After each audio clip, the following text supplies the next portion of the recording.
Selamat pagi pemirsa, apa kabar Anda di pagi hari ini? Senang sekali saya Graciela Taime dapat menjumpai Anda dalam Berita Papua. Sejumlah berita menarik dan teraktual telah dirangkum tim redaksi kami.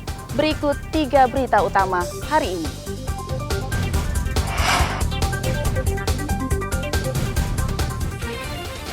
Warga Teluk Bintuni menyerahkan 1 senjata api rakitan beserta peluru ke polisi. Gelombang mencapai 2 meter lebih, warga Mimika diminta waspada. Polda Papua Barat sita 26 kendaraan yang diduga menyalahgunakan BBM bersubsidi.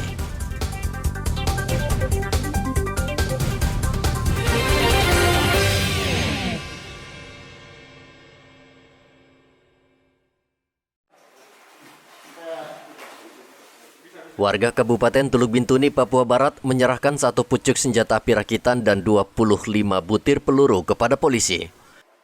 Senjata api rakitan tersebut diterima langsung Kapolres Teluk Bintuni Ajun Komisaris Besar Polisi Junov Siregar. Junov mengucapkan terima kasih kepada masyarakat yang secara sadar mau menyerahkan senjata api yang dimiliki secara tidak sah dan berbahaya. Terima kasih pada teman-teman dari saudara-saudara saya yang berasal dari distrik Poskona Barat atas penyerahan sepucuk senjata api rakitan dan berikut amunisi sebanyak 25 butir. Ini nantinya akan saya laporkan ke pihak pimpinan saya, Bapak Kapolda dalam hal ini, terkait apa yang diserahkan ini. Kami mengapresiasi. Polres Teluk Bintuni berharap penyerahan senjata api rakitan ini diikuti warga lain. Saat ini diperkirakan masih banyak warga yang menyimpan senjata api. Sebagian digunakan untuk berburu, namun tidak jarang bisa disalahgunakan untuk tindak kejahatan. Topan melaporkan dari Teluk Bintuni, Papua Barat.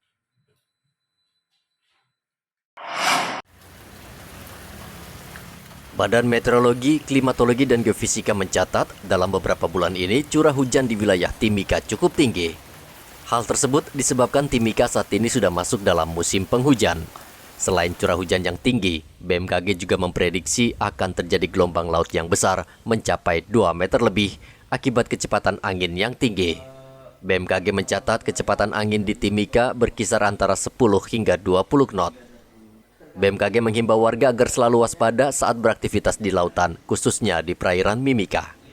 Musim monsun timur ya. Jadi bukan cuma di Timika tapi di Ambon juga. Nah, jadi kalau bicara kondisi cuaca di Mimika, dia sebenarnya lebih cenderung ke kondisi lokal. Ya, jadi teritorial Timika ini atau Mimika ini yang sebelah selatannya laut, sebelah utaranya gunung. Jadi itu yang cenderung mempengaruhi kondisi cuaca di Mimika sini.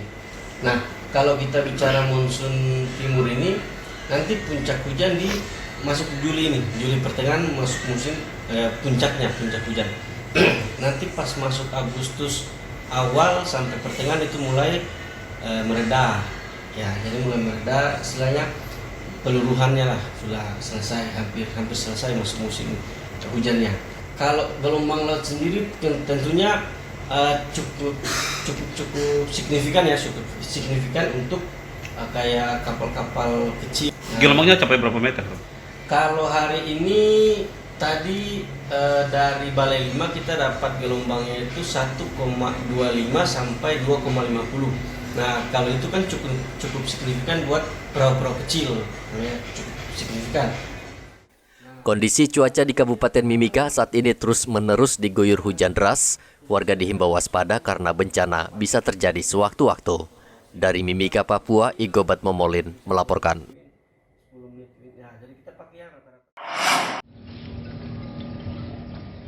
Upah tenaga honorer Dinas Kesehatan Mimika hingga saat ini belum dibayarkan.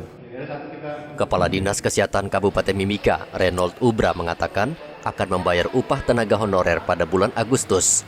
Namun pembayaran akan dilakukan setelah Dinas Kesehatan menerima laporan kinerja tenaga honorer dan laporan pelayanan kesehatan per bulan dari setiap puskesmas. Keterlambatan pembayaran ini disebabkan laporan bulanan dari puskesmas terlambat masuk ke Dinas Kesehatan. Untuk tenaga honorer, kita menunggu daftar hadir dan juga laporan kinerja, laporan bulanan gitu. Untuk pembayaran, kalau misalnya dari pihak puskesmas telah melaporkan secara tepat waktu setiap akhir bulan atau paling lambat tanggal 5 bulan berikutnya, maka bisa kami proses, karena prosesnya tidak bisa terpisah, prosesnya harus kolektif. Jadi kalau satu terlambat, maka semuanya juga akan terlambat. Kami upayakan supaya untuk bulan Juli ini itu bisa bulan Agustus itu bisa kami terbayar tepat waktu.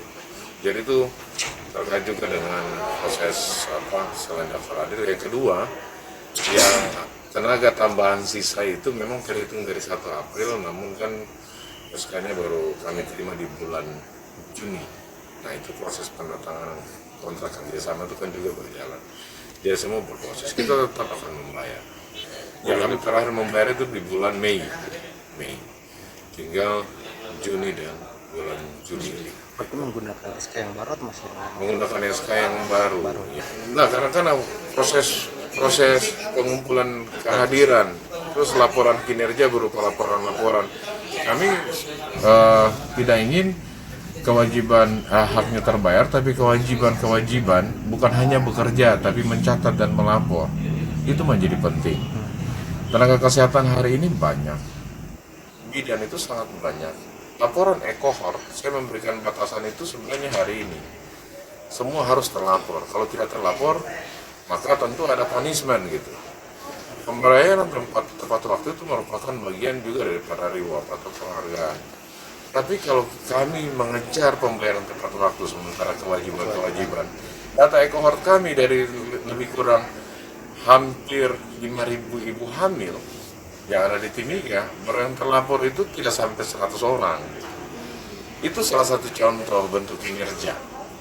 Itu contoh kinerja. Karena hasil daripada anggaran, inputnya, keluarannya itu adalah standar pelayanan minimal yang harus terukur.